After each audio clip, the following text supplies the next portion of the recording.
Almost everything we think we know about addiction is wrong. The idea of addiction we've all got in our heads, that story, comes partly from a series of experiments that were done earlier in the 20th century. You get a rat and you put it in a cage, and you give it 2 water bottles. One is just water, and the other is water laced with either heroin or cocaine. The rat will almost always prefer the drugged water and almost always kill itself quite quickly. In the 70s, Bruce Alexander, professor of psychology in Vancouver, comes along and he looks at this experiment and he noticed something. He said, we're putting the rat in an empty cage. It's got nothing to do except use these drugs. Let's try something a bit different. So Professor Alexander built a cage that he called Rat Park, which is basically heaven for rats, right?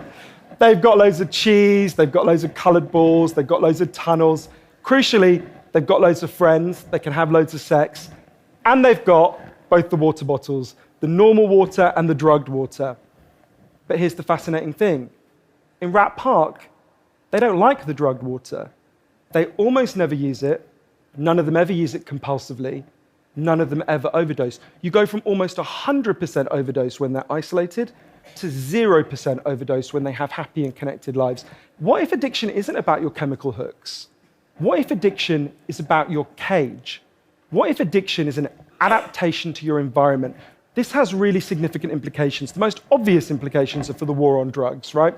We punish addicts, we shame them, we give them criminal records, we put barriers between them reconnecting. Now, there's a place that decided to do the exact opposite, and I went there to see how it worked. In the year 2000, Portugal had one of the worst drug problems in Europe. So one day, the Prime Minister and the leader of the opposition got together, set up a panel of scientists and doctors to figure out what would genuinely solve the problem. And they came back and they said, decriminalize all drugs, from cannabis to crack. But, and this is the crucial next step, take all the money we used to spend on cutting addicts off, on disconnecting them, and spend it instead on reconnecting them with the society. But the biggest thing they did was the complete opposite of what we do. A massive program of job creation for addicts and microloans for addicts to set up small businesses. And when I went and met the addicts in Portugal, it's fascinating. What they said is, as they rediscovered purpose, they rediscovered bonds and relationships with the wider society, and the results are in. Injecting drug use is down in Portugal, according to the British Journal of Criminology, by 50%. Overdose is massively down, HIV is massively down among addicts, addiction in every study is significantly down. We talk all the time in addiction about individual recovery, and it's right to talk about that. But we need to talk much more about social recovery. We created a society where, for a lot of us, life looks a whole lot more like that isolated cage and a whole lot less like Rat Park.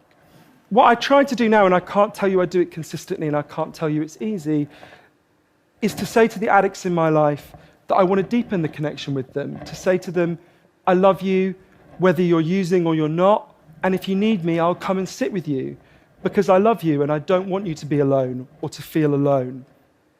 And I think the core of that message, you're not alone, we love you, has to be at every level of how we respond to addicts, socially, politically, and individually.